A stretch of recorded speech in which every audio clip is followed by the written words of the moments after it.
You're listening to Psych with Mike. For more episodes or to connect with the show with comments, ideas, or to be a guest, go to www.psychwithmike.com. Follow the show on Twitter @PsychWithMike or like the Facebook page @PsychWithMike. Now, here's Psych with Mike. Welcome into the Psych with Mike library. This is Dr. Michael Mahan, and I am here, as always, with my good friend and co-host, Mr. Brett Newcomb. It's always good to be here. Well, that's fantastic. And as a really, really special treat for me, we have a very special guest today, Mr. Eric Kaufmann. Thank you. Yeah, delighted to be with you. Good.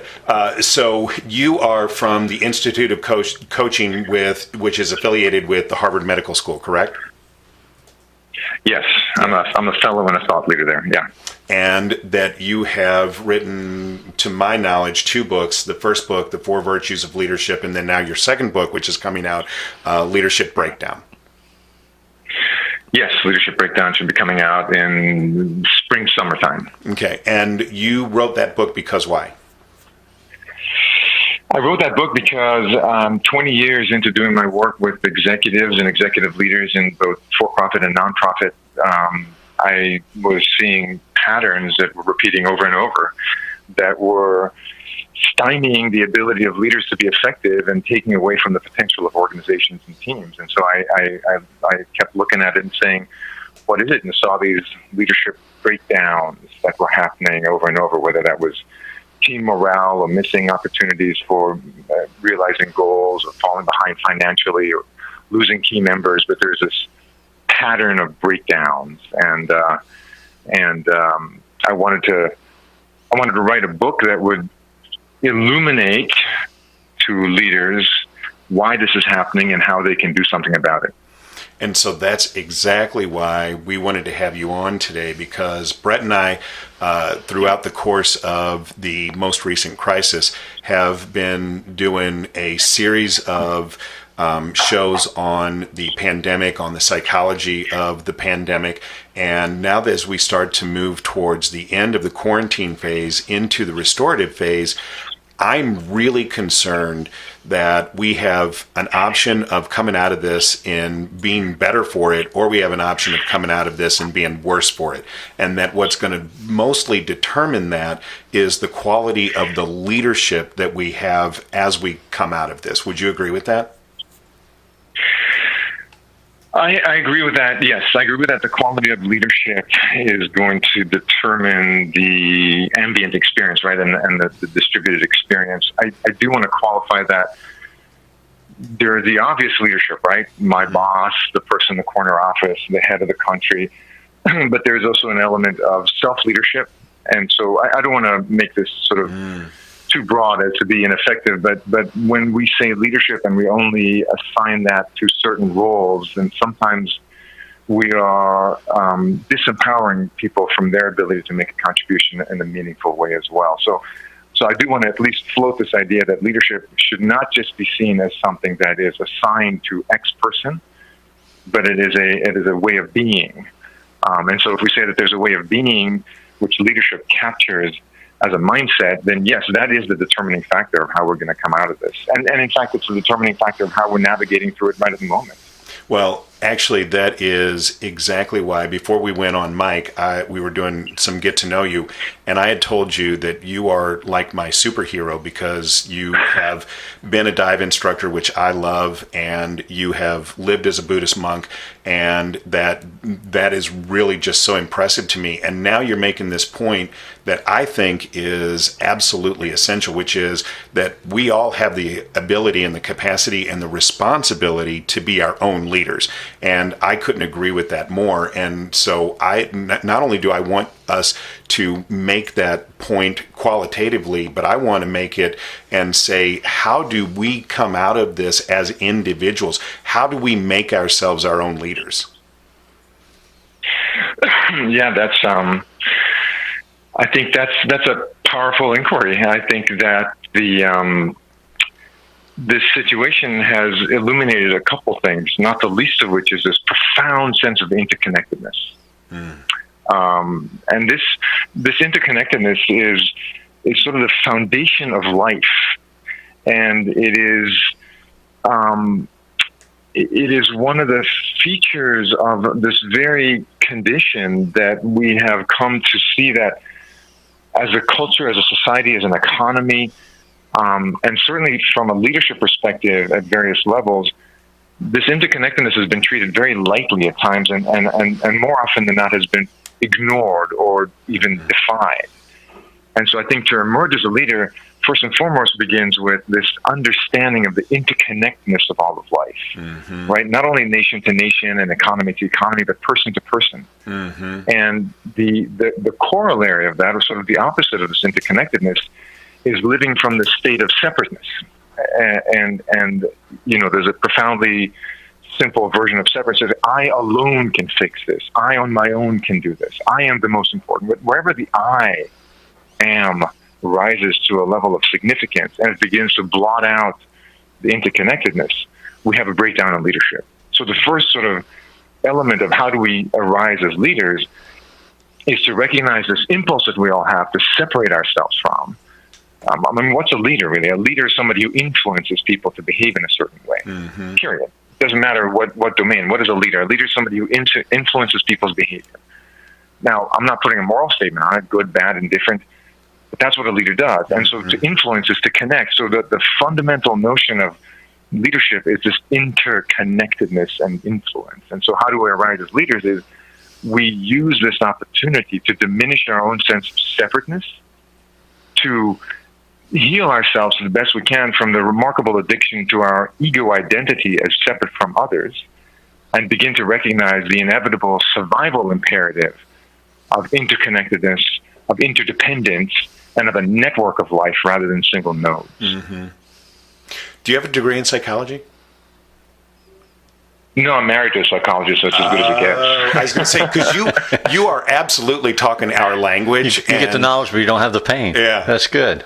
Yeah. So has social distancing affected our ability to see ourselves interconnectedly? What I'm afraid of is I would have preferred that we use the term physical distancing with social connections, because I'm afraid that this repetitive beating in our heads, we got to social distance, has gotten to the point now where it's made us afraid of that interconnectedness. I'm afraid when we get the quarantine over, people are going to go out on the street and they're going to be afraid to be interconnected. I think we're already seeing it. I mean, and again, this pandemic has really highlighted what's already pre-existing. I don't think it's created or invented something new. So I forget, I apologize, I do not remember the name of the Surgeon General maybe 3 or 4 years ago, but he identified an epidemic in the U.S. that he called loneliness. I don't know if you guys remember that. And he was saying that this epidemic of loneliness was directly contributing to the high level of drug abuse and suicide. And so when we say separation or physical, whatever, social distancing, yes, we're physically distanced right now, but as a culture, we've been socially detached for a very long time. When you have the rate of suicide that we have in the U.S., when you have the rate of drug abuse, and when you have this profound sense of loneliness, what's happened now is it's become, glaringly obvious to even the folks who previously hadn't thought about it. And I'm already seeing it. I walk in my neighborhood, and every time I walk, so other people come by, one of us goes off the sidewalk onto the street to avoid each other. And not only that, I feel like I'm living in the Wild West. Everyone's a freaking bandit. They've got bandanas over their face. I don't know if they're coming to rob me or just to avoid me. But I think that since this is a U.S.-centric conversation we're having, the U.S. culture, the American culture, is based on the notion of the frontiersman and the adventurer who goes out on their own. So there's this profound cultural DNA that's oriented towards separateness already, right? That's why we have big lanes and big cars and big houses and this notion that the rugged individual, there's such a perverse orientation towards individualism that I think that is a major contribution. And for us to emerge stronger is to adopt some of the more ancient traditions of interdependence. And so, your show, my work, the work that we're doing about, connection, about love, about care. Because I think, I don't know what's happening in the entire world, but in my world, there's more instances of contact right now. How many Zoom calls and Skype calls and phone calls? I'm talking with my family. I'm talking with my friends way more frequently than I was a month or 2 months ago. Mm-hmm. And so, it's not just the social distancing or the physical distancing, it's the cultural distancing that we have to take head on. And I think where leaders come in is by consciously choosing not to play into that, but to create these connected communities. But I think that there's more evidence to the contrary right now, that the leaders that we have are focused on separating us. It reminds me of Martin Buber, the philosopher's description, the two existing formats. One is I, the other is thou. And you were talking about suicidality, and Emil Durkheim, his theories about suicide are all about separateness and isolation and loneliness. And so I think when you're speaking, what I'm hearing is the importance of developing a sense of respect for others and for the community of people, and that we need leaders who have that orientation in their efforts to lead, to pull us along or push us along. I'm not sure which way leadership works. I think it probably works both ways, but to move us towards a common community with certain fundamental goals, respect, mutuality, concern, and I don't see leadership in the United States predominantly being that way today. And my hope is we can get there. Yeah, and I yes, we're on the same page. We haven't met before, but I hope we have more conversations after this, because we're clearly allies in this. And the term that I use, and I'm not the only one using this, the term that I'm aligned with is what I call conscious leadership. Mm-hmm. Okay. And so, so by my own definition, as it were, the conscious leadership revolves around these three premises, three constructs that I think align with your virtues that you just named. And I talk about a conscious leader as somebody who leads with wisdom, love, and courage. Yes. As these three primary pillars, right? And wisdom is seeing below the surface and beyond the obvious, and there's a lot to that. And love is wanting to do well for others and having the sense of connection. And yes. Courage is boldly engaging at what needs to be done. Mm-hmm. And I think that a lot of leaders will sort of traditionally highlight courage as boldness and bravado and fearlessness.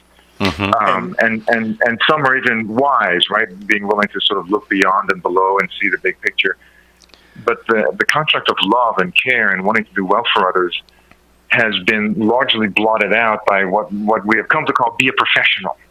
Yeah. Professionalism, right? There's a sense of objectivity and cold-heartedness that comes with professionalism that is that we're paying the price for. Well, I agree with you. And so it's all three. When we look at it from the perspective of the ego I, if I put myself and my satisfaction or gratification for whatever my agenda may be at the top of the pyramid, I am less of an us and less of a we, whether that's in an intimate family relationship, a parent-child relationship, a husband-wife relationship, or whether that's the community of people among whom I live or work. And I am concerned about the preemptive focus on the ego I that's pushed in the United States today. Everybody has to get their piece of the pie. If I've got mine, then I have to get it from you. I can't have a pie that I share with people, because that means less for me. And it's all about me. And you're married to a psychologist. She will have told you about the concept that all behaviors are in service of the self, ultimately. And I think we have to modify our self-view, our self-image, to include those in our community. Whatever that, and that is expansive ripples of community that go out. Am I making sense? Oh, yeah, I know you haven't read the preview of my book, but in my book, The Leadership Breakdown, I talk about the number one cause of leadership breakdown is what I've come to call ego myopia. Good. Yes, I like myopia it's ego myopia. It's an inability to see and appreciate and manage our own ego. And by ego, I mean in that sort of the repetitive patterns of our identity in the sense of separate self. Yes. And so So the whole thesis of my book is that the primary driver of leadership breakdown is ego myopia.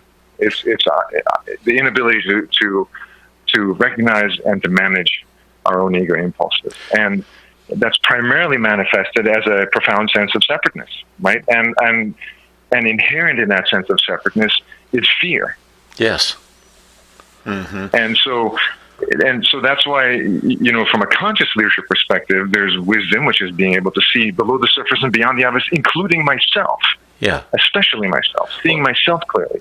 Love, which is the capacity to extend beyond this identity of self. Love is always an expansion. When I love something, I move towards it, I embrace it, I connect with it, I tend to it. If I love my car, I wash it regularly. I've had my car for 3 years. It hasn't been washed in a while. I just don't love it as much. Mm-hmm. So love is a tending to that transcends. And then courage is willing to walk towards what you'd rather run away from, right? And that's still working with the elemental fears, right? The fear of failure, fear of humiliation, fear of rejection. So, we are literally in the same spot. I mean, to me, the ego is the fundamental element that we have to understand and recontextualize in order to arise as conscious leaders, and in that way as leaders who will shape the restorative phase as more than just an opportunistic drive for them to maximize their pleasure, their profit, or their power. Amen. I agree with you 100%. And Eric, I've heard you talk about the 3-point bottom line, and I know that the first one is profit, second one is people, but I'm blanking on the third one. Planet. Okay. The triple bottom line. Yeah, it's profit, people, and planet. And that's that's not my invention. That's a fairly well established. The triple bottom line is a really beautiful illustration for conscious leaders to aspire to. Right. Profit. Obviously, I mean, it would just be silly if we pretend that profit is not an important part for a business. So I'm not even going to extend on it. But in addition to profit, there's people, which is both the people inside your organization as well as the community of people associated with you by way of vendors and customers, and also the entire sort of broader community. So how are you affecting people in the way that you're doing business? And then planet, the environment. What are we doing as stewards of this, as my friend David calls it, spaceship Earth? Are we tending to it in a way that I heard the other day that we are losing something to the effect of 30,000 species a year. 30,000 species a year out of, I forget what it is, 8.5 billion species of different, that's plants, animals, single cell creatures, whatever. I'm sure that some die-off of species is normal, but we're accelerating that, and now we're starting to see the price that we're paying for having disordered the planetary experience, right? To the point where viruses have to leap from their typical host to a new host in order to survive. And so, by some accounts, this pandemic is not the last, but rather a beginning of a trend. And so I think that business leaders, because, and why am I talking about business leaders? Because what happened over time is that the power to shape society has moved initially from, sort of the chiefs and the kings and queens to the priests, and now it's moved over into the hands of business leaders. So in effect, business leaders are the shapers of human society, the shapers of human psyche. And so that's why there's this kind of sense of urgency for these leaders to arise and become conscious leaders, so that they can be aware that they can still have pleasure and power, they can still have profit, but they also have an unexpected mantle of responsibility that's been placed on them by history, not by anyone's design. And if these leaders don't awaken to the inevitable reality of their mantle of responsibility to humanity, then we're really teetering on the edge of destruction. Yeah, I without getting overly political, I believe that this pandemic is giving us an opportunity as a society to ask some fundamental questions about levels of poverty, levels of education, levels of health care. Where do we stand as a community in favor of or opposed to those? And for those who get left behind, what is our degree of responsibility and how can we help? Yeah, and in every tradition that I know of. I mean, whether it's Jewish or Muslim, Christian or Buddhist, the responsibility for the weakest among us, which is to say, extending ourselves beyond our just sense of identity, but expanding our identity to include everyone, is a spiritual practice. And I think that the